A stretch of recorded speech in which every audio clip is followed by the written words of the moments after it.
we're finally seeing that American dream of homeownership become accessible again to our young people. That is demonstrably false. In fact, according to a Pew Research Center survey, about 9 in 10 adults younger than 40, 89%, say it's harder for young adults today to buy a home than it was for their parents' generation. Young adults are also less likely than older ones to say buying a home is a very good investment. 89%. And that's really the larger problem facing the Trump-Vance sales pitch. They're asking voters to believe that Washington is finally working for them. Don't believe your lying eyes. Ignore reality. After nearly 2 years of a Republican White House, Republican Senate, and Republican House, this was JD Vance's closing message today. This November, you and I and our fellow citizens, we're going to go to the ballot box and we're going to face a choice. Do we believe in the United States of America? Do we believe in the hardworking men and women who built this great nation? Do we demand that our government serve us and our children rather than fraudsters and criminals? Do we demand that the American president fight for the American people first? I mean, he's not wrong. Voters should demand an American president who fights for the American people first. And they should demand the same of their leaders on Capitol Hill. But do Americans believe that's what they have? No. Nope. No, ma'am. No, sir. Poll after poll after poll shows us that the American people are furious with the administration and with Republicans and don't trust them to make their lives better. So Donald Trump and JD Vance can give speeches telling us that things are getting better. They can hold rallies. They can say things are great. And if you don't agree, it's the Democrats' fault. But is that really an argument voters are going to buy? We'll know in 74 days on Election Day. But until then, voters are looking at their own lives, their lived reality. And it's nothing like the one Donald Trump and JD Vance tried to sell in their speeches today. Leading off our discussion tonight, Dr. Annie Andrews, the Democratic nominee for the United States Senate in South Carolina. Dr. Andrews, welcome to The Last Word. After Darlene Graham's debate performance, Donald Trump is still all in for her. Do you think South Carolina voters are willing to overlook this? You know, he sure seems to be all in for her. He spent the evening in Myrtle Beach. I spent the day talking to voters in both Myrtle Beach and Conway, and I'm here in Florence, South Carolina tonight. And frankly, I've been talking to voters for over a year as I've crisscrossed the state of South Carolina. They're not looking for a politician picked by the Washington machine. They're not looking for another senator who's beholden to corporate interests and, you know, billionaire donors. They're looking for someone who addresses the problems that we're facing, like grocery prices and gas prices. And I think it says a lot about Darlene's campaign that the president felt like he needed to come down here and rescue her 4 days before her primary. Let me play you something Darlene Graham said tonight. Listen to this. This is MAGA country, right? Yes. Woo! Absolutely. We love President Trump in South Carolina, don't we? Yes, we do. What signs are you seeing that lead you to believe that Donald Trump's hold on South Carolina is loosening? You know, it's the number of people who are showing up at my campaign events all across the state of South Carolina today in Myrtle Beach and Conway. There were Republicans, independents, and a lot of fired up Democrats who are ready to do everything we can to flip South Carolina blue in November. Donald Trump has lost his hold on the state of South Carolina. Darlene Graham is yet another face for this MAGA movement, for a failed Washington, a broken Washington, D.C. that is failing to solve the problems of South Carolinians. We have a healthcare system down here on the brink of collapse with the impending Medicaid budget cuts. This irresponsible war that the president got us into is causing our gas prices to be sky high. He has done nothing to lower the cost of groceries, and people in South Carolina are feeling the pain. They're looking for a fighter, and that is exactly what I am offering them. What's the biggest disconnect you see between what Republicans are telling voters and what voters are actually experiencing? I mean, the disconnects abound. We're being told by this administration that things are going so well, the economy is booming. But here in South Carolina, the tariffs have been disastrous for the people who build our cars at the BMW plant in Spartanburg and the people who build our planes at the Boeing plant in Charleston. Gas prices, grocery prices, folks cannot find affordable child care. I live in a state that never even expanded Medicaid. We have 15 counties without an OBGYN. Many people across the state of South Carolina cannot access mental health resources. They can't find a primary care doctor, a pediatrician, an OBGYN, and we need change, and people are ready for change, and that's what I'm offering. That's why we're building a people-powered movement down here. We have so much energy behind our campaign, and I believe that we will shock the country on November 3rd when I am elected as South Carolina's next U.S. Senator.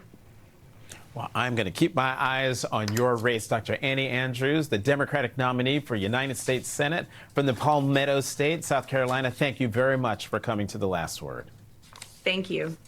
Heading north now to Ohio. Joining us, Brian Poindexter, a member of the City Council in Brook Park, Ohio. He is now the Democratic nominee for Ohio's 7th Congressional District, a seat currently held by Republican Congressman Max Miller. Councilman, you're also a union iron worker. What do you hear when JD Vance stands in Ohio and says the Trump administration stands with working people? Well, it just shows how out of touch Washington politicians are with what's happening on the ground. You know, I know that I talk to voters all across this district, on the job site, in my community as a city council member, and what he's saying isn't really realizing on the ground. People are working harder than ever before. You know, costs are up all across the board. You know, gas prices are out of control. Grocery prices are going up. I mean, $8.50 a pound for beef. Every single metric is not showing up to what the vice president was saying in that clip. You're now part of what the Democratic Congressional Campaign Committee calls its red to blue program. In short, it means Democrats think they can flip this Republican seat. What are you seeing on the ground that makes you think your district is ready to make that move? Yeah, I'm from the heart of the district, and I know people in this district. I know people who are in the Republican Party, independents and Democrats, and they're all rallying behind me because I understand what people are going through. I live the issues that everyone in this district is facing. And, you know, people are becoming more focused on uniting and coming back together as community, because the only way we're going to get through this mess is together. And that's the message we bring. You know, we're fighting on a message of workers first, and that's all workers. I don't care what demographic you are. I don't care if it's white collar or blue collar, if you work in a factory or on a farm. You know, everybody is feeling the pinch of this economy that's way out of balance, and I hope to go to Congress and help bring it back into balance for working families. Your opponent, Congressman Max Miller, is facing domestic and child abuse allegations made by his ex-wife. Miller has denied all the accusations. He also won his race in 2024 with just 51% of the vote in a district Trump won by 11 points. What does that gap tell you about the opportunity you're seeing in this race? Well, it tells me that he's got real problems in his personal life and in his congressional life. You know, he's just been absent in the district over 4 years, hasn't held any town halls. He plans events and cancels them. And really, you know, he doesn't have any policy victories that he can point to and say, hey, I did this for you, because people are feeling the effects of all the votes he's taken. And, you know, all he has is lies and smear tactics, and people are tired of that type of campaigning and that type of politics, and I'm showing them a different way. I show up to events, I hold town halls, I knock on doors, I meet people where they are, because people are tired of the politicians who mail it in, who try to buy their way out of trouble, and I'm ready to fight for the working families of this district, because they haven't had representation in this district in a long time. You mentioned your workers' first messaging. Democrats have been struggling with working class voters. What does your specific plan to help rebuild that relationship? Well, just being who I am. You know, I'm seeing all the labels get thrown out about who I am or who they're trying to paint me as. And, you know, if I had an R next to my name, the Republican Party would be all in for me because of my hard-working background and the fact that I am a fighter and somebody who stands on principle and what's right. But but I got a Democrat, a D next to my name, and all of a sudden I'm all this or that. And people are seeing through that nonsense that Washington portrays and projects on working people. You know, and they didn't cast me with these labels when I was high on the buildings, welding, or down in the mud hole, or working a 12-hour shift in the mill. But now that I'm standing up, speaking out, that working families are not making it in this economy, now they want to try to label me as all these different things. And I'm showing people what real is like, because we haven't seen real in Washington in far too long. Brian Poindexter, Democratic nominee for Ohio's 7th Congressional District. Thank you very much for coming. Thank you. If you guys want to learn more, you can go to PoindexterForCongress.com and learn more about this campaign we're building. Thank you. All right. Thank you again. Coming up, Florida Democrats have been asking what it would take to make the Sunshine State competitive again. Could Donald Trump's disastrous second term tip the scales back in their favor? The Democrat who hopes to be Florida's next governor, David Jolly, joins us next. Once was a time in the not-so-distant past that Florida was the swing state come election season. I think most of us can remember those hanging chads in 2000. But in the 25 years since Bush v. Gore, and especially in the past decade, the Sunshine State has taken a hard right turn. The New York Times points out, in 2018, registered Democrats outnumbered Republicans by about 250,000 voters. Today, Republicans outnumber Democrats by more than 1.5 million voters. In fact, you have to go all the way back to Lawton Chiles in 1994 to find a Democrat who won a gubernatorial election in the state of Florida. Now, more than 3 decades later, Democrats think that Donald Trump's disastrous second term has opened up the door for a comeback in Florida. Listen to what this 3-time Trump voter from Orlando told MSNOW's Alex Tabbitt earlier this week. I think what Trump's doing now, I'm kind of having a look about face. You know, we started a war over there in Iran we can't possibly finish. Are you benefiting from this war? No. Who's benefiting from it? Look at fuel prices. We went to Costco yesterday. It's ridiculous in there. Everything's expensive. Where does it end, right? That interview took place on Tuesday as Floridians voted in the state's primary elections. Politico reports GOP Congressman Byron Donalds and Democratic former Congressman David Jolly emerged victorious in their respective Florida primaries Tuesday, setting up dueling tests of the power of President Donald Trump's endorsements and the ability of more moderate Democrats to succeed in ruby red states. We'll also have our first poll since the Florida primaries. It was conducted by a firm that works with Democrats, and the poll shows David Jolly holds a 1-point advantage over Byron Donalds, a lead which is well within the margin of error. But if you dig deeper, the poll shows David Jolly with an 11-point lead among independent voters in Florida. And pollsters point out Jolly is receiving 18% of registered Republicans, more than 2 times Donald's 7% among Democrats. Fresh off his primary win, our next guest, David Jolly, just released his first campaign ad as the Democratic nominee for governor. I'm David Jolly. We wake up each day and our leaders tell us to hate each other. And it's wrong. You deserve a governor who's going to put you first. Because we're all worried about the cost of housing, healthcare, food, and gas. Where to send our kids to school. We don't want crime or data centers in our neighborhoods. That's why I'm running for governor. And I'm asking for your vote. Joining us now is former Congressman David Jolly. He is the Democratic nominee for governor in Florida. David, it is good to see you in different circumstances than we've seen each other before. You just heard that Trump voter in Orlando. He still voted Republican in the primary. That's right. But for one of Byron Donalds' challengers, what would you say to convince him and other Florida voters like him to cross party lines and vote for you?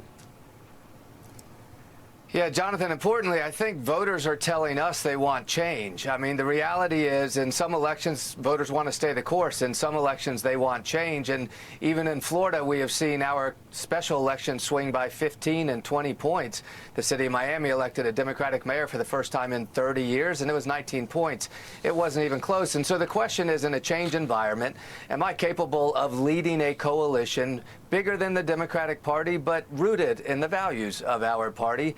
You cited Lawton Childs. I've run a Lawton Childs campaign for the past 18 months. I've gone in red communities, purple and blue, talking about 3 values rooted in the Democratic Party: that the economy should work for everyone, government can do a little bit to improve our lives, and everyone's rights should be protected and their dignity respected. Rooted in democratic values, but bigger than our party. So that voter who's saying, look, I just need to make sure the economy's working for me: housing, health care, and education. And beyond that, I'd like to think government can just stay out of my life, make some good decisions, respect my personal freedom regardless of my walk of life.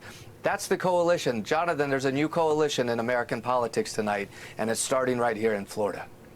You know, David, I read a statistic in that intro from that poll that jumped out at me. Jolly is receiving 18% of registered Republicans. Yeah. That is surprising to me. Is it as surprising to you as it is to me? You know, it's not, because all voters are looking for change. They want somebody to address housing, healthcare, and education. The cost of your house, if you can afford your insurance, if you can afford your rent. Where can you get healthcare in a state where more people are going without it than ever before? And are there good local public schools? And by the way, are you investing in clean air and clean water? That's not a Democratic, Independent, or Republican principle. But if there is something that's happening here, sure, I was a former Republican. I've been an independent. I actually talk about being a capitalist that believes capitalism creates the most amount of economic growth. I want to let the private sector lead, but there are places where government has to step in. You see, the private sector is never going to make sure that every child gets educated, never make sure that every person has health care, particularly in an uncompensated space. They're not going to fix a homeowner's insurance problem in a natural disaster state. Since World War II, what's created the greatest economic strength and mobility is that government has stepped in and partnered with the private sector or filled in the gaps. And in a state that's known for culture wars, I just use old school libertarian language. Stay out of your doctor's office, stay out of your life, stay out of your business. Let's protect everybody's rights, celebrate your dignity, regardless of the color of your skin, where you were born, who you love, or who you worship. Sure, it accomplishes some progressive goals, but I frame it in old school Republican language that I still believe in. Government closest to the people knows best. Right now, local communities are under attack by state government that's removing all of their authority. Look, Republicans could solve this if they wanted to. They've just drifted so far away that we're going to pull 18% of Republican voters in this race. And if you do that, you very well might win. Let me get you on one more thing, David. Byron Donalds' record in Congress has essentially been a rubber stamp for the Trump agenda. Is that an effective message to enough Florida voters to help you win this campaign? You know, I'm running for governor. I don't have to litigate the president and ask people to litigate their past votes for the president, but I am litigating, in a sense, the president's economy. And Byron Donalds is known for one thing. He's Donald Trump's guy. And importantly, on primary night, he mentioned my name 5 or 6 times, Mandami a few times. He screams socialism and radical and all the stuff that scares himself and scares Republicans alike. But he didn't mention Donald Trump, the one person he's run with for 18 months. So I challenge Byron Donalds every day, and I'll do it right now. Bring Donald Trump to Florida, campaign alongside him, and defend Trump's economy. I'll leave the president alone, but defend the economy right now that Donald Trump is presiding over, and defend your policies that are backing up this president, because it's the economy that's leaving voters like that Republican at the top of the spot who are saying, hey, I don't trust the president or Byron Donalds anymore. Now's the time for change. Jolly's focused on housing, healthcare, and education and wants to keep government out of my life. That's it. Back to the basics. That's our platform. David Jolly, Democratic nominee for governor of Florida, thank you very much for coming to The Last Word. Thank you, Jonathan. Coming up, build now, litigate later, and sue the critics who get in your way. We'll discuss the latest ways Donald Trump is testing the legal limits of presidential power next with Barbara McQuaid. There's a lot happening in Trump's legal world today, but let's start with the White House ballroom, because the Supreme Court's move today has only raised more questions about the guardrails on presidential power.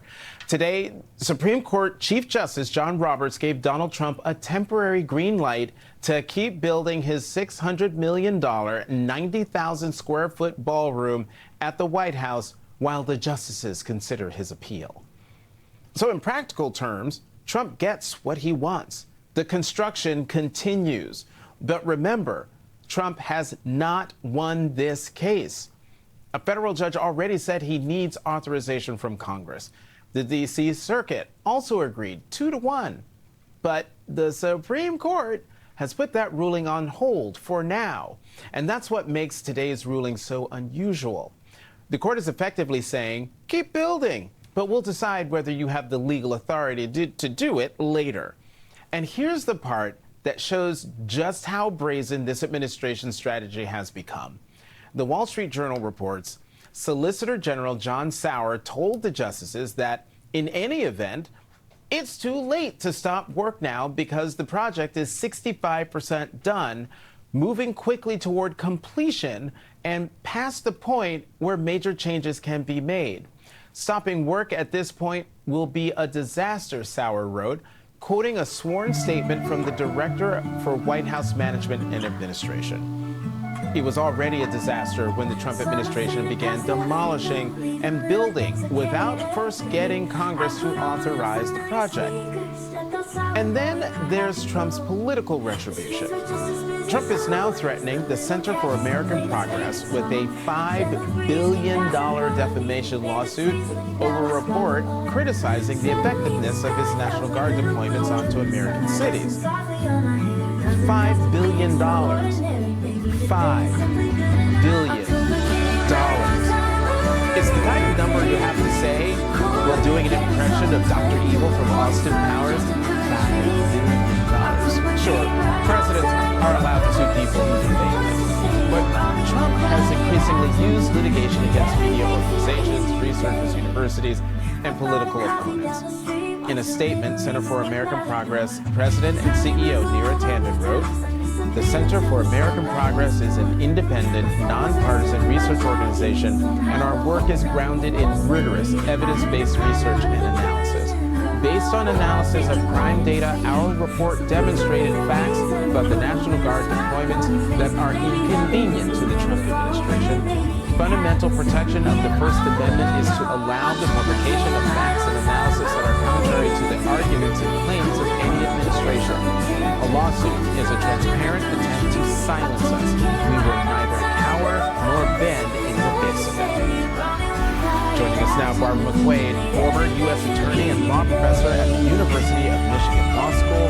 She is also an MSNOW legal analyst and the author of The Fix, Saving America from the Corruption of a Mob-Style Government. Barb, thank you as always for coming to The Last Word. What is your reaction first to Chief Justice Roberts issuing an administrative stay today? What does it mean for the ballroom fight? I was actually surprised by this stay, Jonathan, because ordinarily stays are granted, but they are to preserve the status quo while courts consider a legal matter. The status quo, in my view, is not continuing the construction of the ballroom. That would be to stop the construction of the ballroom. Let's just put everything on hold while we work our way through this.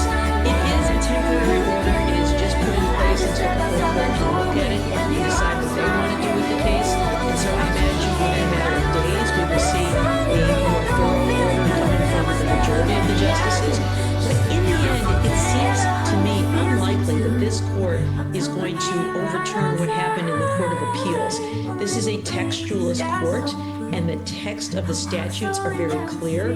It says that construction of buildings on any government property can only be done with the express authorization of Congress. That was the ruling in the court below. It's very difficult to see how the Supreme Court comes to any different view. But the stay allowing the construction to proceed in the meantime does strike me as unusual, if not maybe a tell that perhaps the court sees it differently than I do. I was going to say, Barbara, because given what the Wall Street Journal is reporting, that Solicitor General Sauer said that, you know, hey, it's almost 70% done. Nothing to, like, we're almost past the point of no return. Are you confident, really, that the justices are going to come back, say, on Monday or Tuesday? What's to say they don't just wait out the clock to the point where the project really is past the point of no return. Yeah, no, I think that is a risk. So one thing to keep in mind is this is just one justice. It is Chief Justice Roberts, because he's the circuit justice for the District of Columbia. We don't have the full court deciding this case. But you're right, it is a possibility. Now, I don't think that argument should carry much weight. You know, it's like saying, I'm involved in a bank heist. You should stop the bank heist. Well, I'm almost done, even though it's illegal. So at this point, it's futile. Why don't you just let me, steal the money? If it's illegal, it's illegal. So that argument doesn't really land with me too much. On Monday, Trump's personal lawyer sent a letter to the Center for American Progress threatening a $5 billion defamation lawsuit unless it retracts its report criticizing Trump's National Guard deployment into American cities. Barb, talk about how far past normal we are with the president using the threat of a $5 billion defamation suit as an attack on an organization's free speech. Yeah, we're not just past normal, we're past legal, because this is not the kind of case for which defamation law is designed. Defamation law is about an individual's reputation. This is about whether using the National Guard in American cities had a positive impact on violent crime. The report uses data, it uses analysis, and it reaches a conclusion. Now, if you want to rebut that, you can do that. You can issue your own report. You can say, this report was hogwash. Here's our data that shows it was different. But to threaten defamation, especially with this kind of made-up number of $5 billion, strikes me as really just a naked effort to intimidate them, and not only to intimidate the Center for American Progress, which says it's not going to succumb to these threats, and good for them for doing that, but it also sends a message to everybody else out there, maybe people who don't have the kind of resources that they have at the Center for American Progress, and makes them timid and fearful that, boy, I better keep my mouth shut because I might be next. Barbara McQuaid, as always, thank you for coming to The Last Word. Thank you, Jonathan. And coming up, follow the grift, not the science. Donald Trump's last FDA commissioner resigned after opposing a policy benefiting the tobacco industry. And now Trump has picked a new commissioner amid growing concerns about political interference at the agency. That's next. Earlier this week, Donald Trump named his new nominee for FDA commissioner, Dr. Heidi Overton. But before we dive into her resume, let's recap what happened to the former commissioner, because it's a perfect example of just how bankrupt Donald Trump and his health secretary, Robert F. Kennedy Jr.'s claims to care about, quote unquote, making America healthy again really are. The New York Times reports Dr. Marty Makary resigned as commissioner in May, citing his disagreement with a new policy allowing major tobacco and vape companies to sell flavored e-cigarettes. Dr. Makary had been under pressure from the White House for months to authorize flavored vapes, a policy he objected to over concerns about their appeal to teenagers and young adults. The week after Mr. Trump had a golf course lunch with tobacco executives, the FDA approved mango and blueberry vapes and unveiled the new policy. Golf course lunch with tobacco executives. I tripped even saying that. Follow the grift, not the science. That's par for the course with the Trump team. Now, Dr. Heidi Overton is an actual doctor, which already makes her far more qualified than RFK Jr. She trained as a surgeon at Johns Hopkins University Hospital. But despite her medical school education and training, the Times reports Dr. Overton has done little to intervene during a period of extraordinary interference into the independence of the FDA. Health Secretary Robert F. Kennedy Jr. has pressured the FDA to make unvetted peptide injections more broadly available. Additionally, a donor to Mr. Kennedy's presidential campaign and an affiliated PAC fund exerted outsized influence over the agency's regulation of what is that? Kratom? Kratom, an addictive drug sold in gas stations.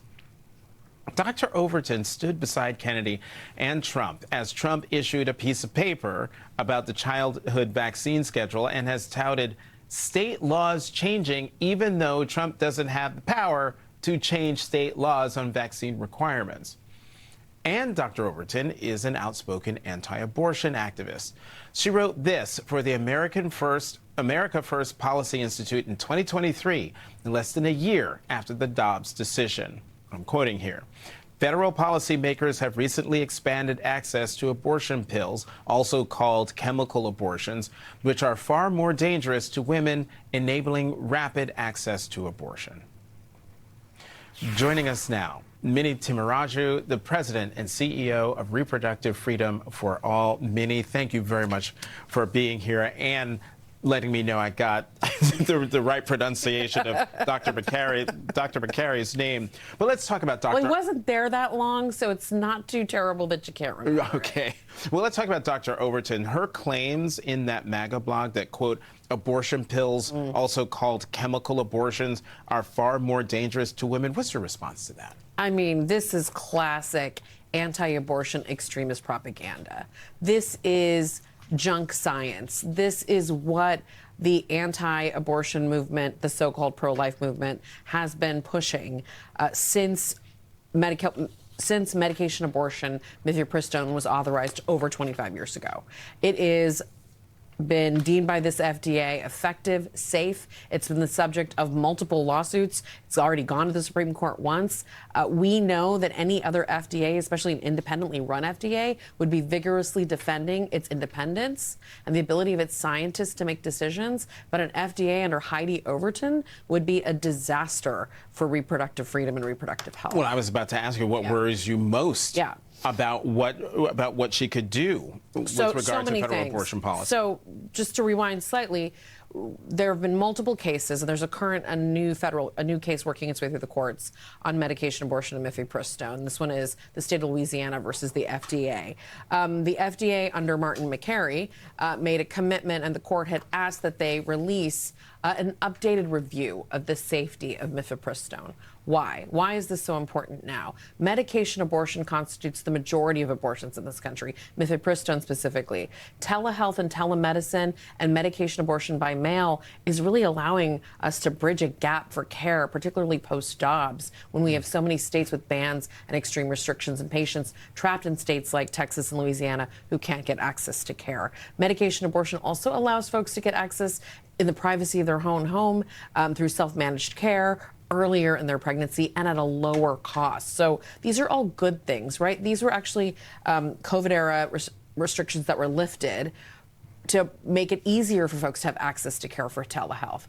Because of all those things, despite the Dobbs decision, abortion access and abortion rates have gone up in this country, and that makes opponents of abortion, the extremist anti-abortion movement leaders like Heidi Overton, it makes them livid, and they are adamant to ban abortion any way they can, and restricting medication abortion is their primary focus right now, since they cannot pass a bill at the moment. Can you explain that? Yeah. Given all the restrictions to the access to reproductive health care, how is it that abortion rates are going up? Right. It's because we have the ability to access care through telehealth. And doctors in places like California and New York are being protected by their state's shield laws. So we've got state legislatures passing legislation to protect abortion providers in states with access to care, to providing care to patients in other states. This has been the subject of pretty high-profile lawsuits. You've got Ken Paxton, who's running for the U.S. Senate, trying to extradite doctors from New York, and Tish James fighting back. So we're going to see this continue to creep its way back up through the federal courts into the Supreme Court because of this conflict. But at the end of the day, we've got incredibly brave doctors across the country who are willing to do what they can, do what it takes, and providers and mutual aid organizations, abortion funds, who are getting these pills into the hands of patients when they need them.